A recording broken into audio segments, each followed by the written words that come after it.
A little girl got the shock of her life when she opened the refrigerator door and see a slimy snake coiling inside.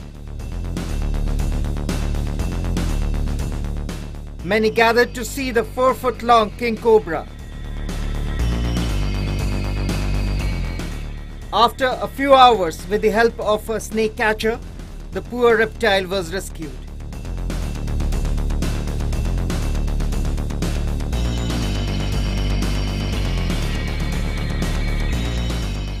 NYOOOZ